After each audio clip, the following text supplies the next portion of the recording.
Սոնա Մանասարյան, էնդոկրինոլոգ, Իզմիլյան բժշկական կենտրոնում, կրթություն։ 2008-ից 2015 թվականներին սովորել է Հայկական բժշկական ինստիտուտի ընդհանուր բժշկության ֆակուլտետում, որակավորումը բուժական գործ։ 2015-ից 2019 թվականներին սովորել է Երևանի պետական բժշկական համալսարանի կլինիկական օրդինատուրայում, որակավորումը բժիշկ էնդոկրինոլոգ, բժիշկ ռեֆլեքսաթերապևտ։ 2021 թվականին Երևանի պետական բժշկական համալսարանում որակավորումը բժիշկ սոնոգրաֆիստ։ Մասնագիտական գործունեություն 2014-ից 2015 թվականներին Էրեբունի բժշկական կենտրոնի էնդոկրինոլոգիական բաժանմունքում աշխատել է որպես հերթապահ բուժքույր։ 2017 թվականից առ այսօր Իզմիլյան բժշկական կենտրոնում աշխատում է որպես բժիշկ էնդոկրինոլոգ։ 2020 թվականից Ավանգարդ բժշկական կենտրոնում որպես բժիշկ էնդոկրինոլոգ, ռեֆլեքսաթերապևտ, սոնոգրաֆիստ։ Վերապատրաստում մասնակցել է մի շարք սեմինարների, վերապատրաստման ծրագրերի ինչպես Հայաստանում, այնպես էլ Չինաստանում, Կանադայում։ Ինչ է իրենից ներկայացնում ենթասուր թիրեոդիտը։ Ենթասուր թիրեոդիտը դա վահանաձև գեղձի սուր բորբոքային հիվանդություն է։ Այն առավել հաճախ հանդիպում է 30-ից 60 տարեկան հասակում եւ կանանց մոտ 5 անգամ առավել հաճախ, քան տղամարդկանց։ Ինչ կլինիկական դրսևորումներ ունի ենթասուր թիրեոդիտը։ Կլինիկական դրսևորումները բազմաթիվ են։ Պացիենտները ենթասուր թիրեոդիտով առավել հաճախ դիմում են հիմնական գանգատներից, ընդհանուր թուլությամբ, մկանացավերով, մարմնի ջերմաստիճանի բարձրացումով, ընդհանուր մինչև 39 աստիճան եւ ավել։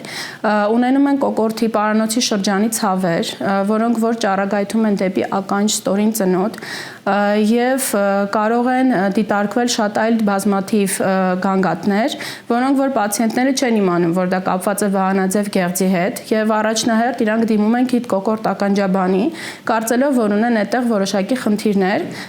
եւ գնալով արդեն դիմելով նեղ մասնագետի, արդեն նեղ մասնագետը ինքը իր հերթին հերքում է տվյալ պաթոլոգիան իր մասնագիտությամբ եւ ուղղորդում էնդոկրինոլոգի։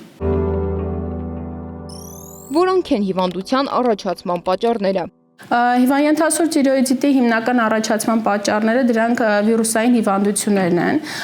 Օրինակի համար կարող է վիրուսի, այսինքն գրիպի վիրուսը լինել, հարուցիչի ադենովիրուսները եւ այլ տեսակի վիրուսները։ Ինչպես է բուժվում հիվանդությունը։ Հիմնականում ենթասուր թիրեոդիտը բուժվում է ուրեմն ոչ ստերոիդային դեղամիջոցներով, հակաբորբոքային դեղամիջոցներով եւ գլյուկոկորտիկոիդներով։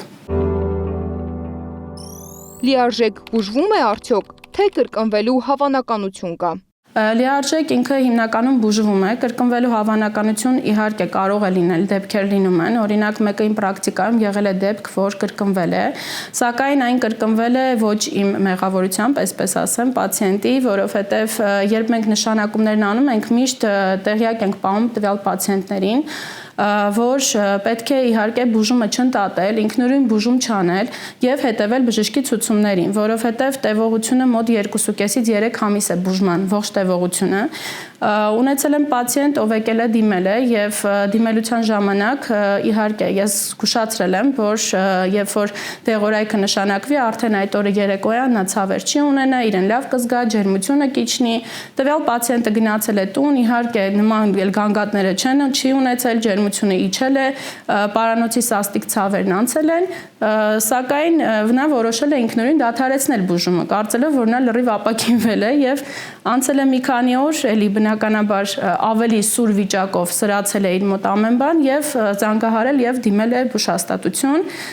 նորից սկսել ենք 0-ից հերթական բուժումը։ Որքան հաճախ են հանդիպում նման ախտորոշմամբ հիվանդներ եւ ինչով է դա պայմանավորված։ 2020 թվականից այս կողմ, այսինքն վերջին այս 5 տարիների ընթացքում COVID-19 համաճարակով պայմանավորված առավել հաճախ են սկսել դիմելությունը ենթասուր թիրեոդիտով։ Կարծում եմ, որ էլի վիրուսային ծագման, այսինքն վիրուսն է եղել պատճառը։ Ինչ եք անում, երբ ուզում եք լրիվ կտրվել աշխատանքից։ Երբ ուզում եմ լրիվ կտրվեմ աշխարհից, առաջնահերթ փորձում եմ անջատել իմ հեռախոսը։ Եվ ես ինքս սիրում եմ միշտ գտնվել շարժման մեջ, ես սիրում եմ զբոսնել։ Եվ միայն զբոսանքն է, որ ինձ կարողանում է հանգստացնել։ Երաժշտական ո՞ր ժանրն եք նախընտրում եւ արդյոք այն ազդում է ձեր տրամադրության վրա։ Ամեն տրամադրության ժամանակ ճիշտն ասած ժանրը տարբեր է, շատ տարբեր, խիստ տարբերվում է իրարից, բայց այս վերջին ժամանակում իմ վիճակով պայմանավորված աշխատում եմ իհարկե ավելի դասական երաժշտություն նախընտրել եւ դասական լսել, բայց բոլոր տեսակի ժանրի լսում եմ, դա արդեն երաժշտությունն է կախված լինում իմ տրամադրությունից։ Պատմական կերպար, որի հետ կցանկանայիք հանդիպել։ Գարեգին Նժդե։ Երազանք, որը դեռ չի կատարվել։ Երազանք իմ բարեկին գրկել է, որի ճանապարհին որ գտնվում եմ։